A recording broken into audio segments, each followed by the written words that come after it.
This is gone, this is gone, this is gone, quotations, examples, gone. So one of the questions that people struggle with the most is summarize written text. So in this video, I'll show you how to quickly find the right information to include in your writing summaries so you can spend more time to actually check your answer, check your grammar, check your spelling. It also helps you increase your points in the reading section because writing summaries also give you points in reading. Here we go. So let's cover the basics. Summarize written text. You get this massive text up top that's going to look something like this. You have 10 minutes to summarize it, find all the information. So the problem is many students spend a lot of time looking for the important information, but if you know several shortcuts, you can find it much quicker. So when we see this text, what do we do?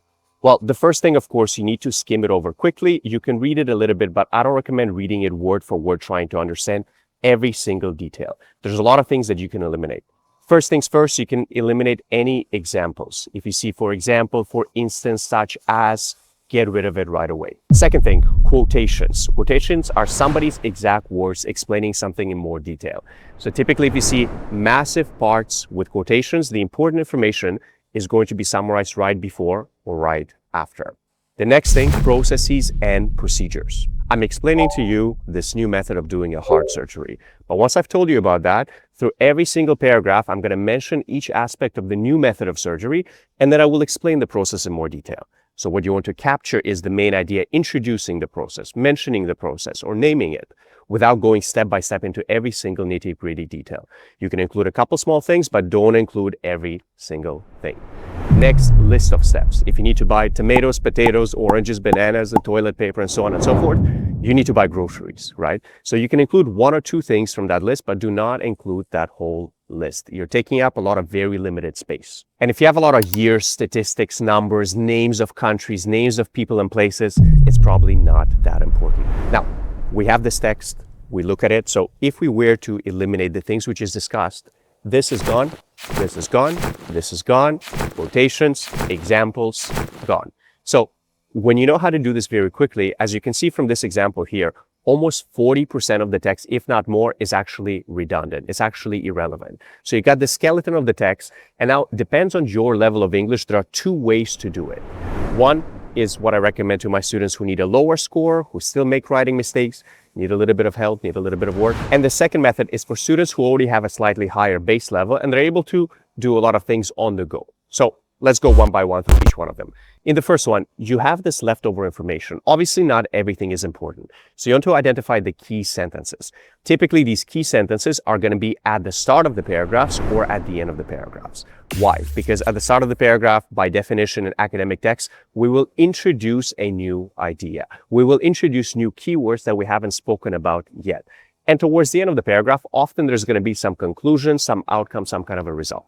Not always, but often. Now, in every single text, on average, there's going to be at least 3 important key points, but usually no more than 5 or 6 maximum. For example, something from here, something from here, something from here, and something from here.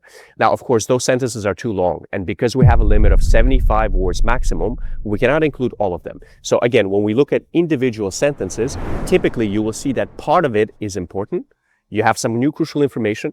And the second part, they add extra flavor. They add extra spices, descriptions, adjectives, adverbs.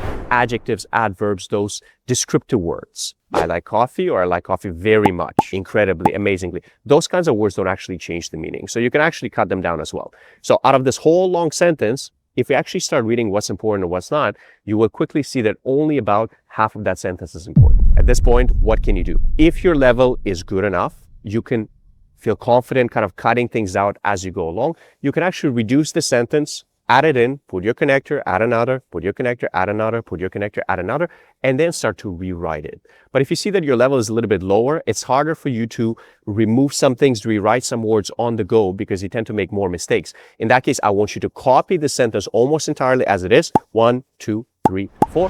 And once you've written it out, then you're going to start paraphrasing the text a little bit. Now, my suggestion is if your grammar level, spelling is not that strong, keep the same sequence of words more or less, keep the same sentence structure more or less, but start to change some synonyms. Instead of the school system, you can say the education system. And obviously, if some of the words are difficult and there's no easy synonym for them, you don't need to paraphrase everything. Now, for those of you that have a more advanced level, once you identify those 4 or 5 key sentences, you can actually start writing them out as you go. But again, you need to be confident that when you practice that way and you check your answers, that you're not making too many mistakes. Because if you start to change the grammar, the tenses, ing to ed to has been, have been, it gets very easy to get caught in such a long run-on sentence and of course make grammatical mistakes. So that's why if you're unsure, easiest way is use these shortcuts, save this formula, save this video, remember it. Use these shortcuts to find the information very quickly, get rid of the junk, and at the end, you're only left with about 50 to 60% of the text. From there, you're gonna find about 4 or 3 or 5 sentences maximum, which seem important, and you're gonna start shortening them, copying them. Once you're done copying them, you're going to rewrite them a little bit.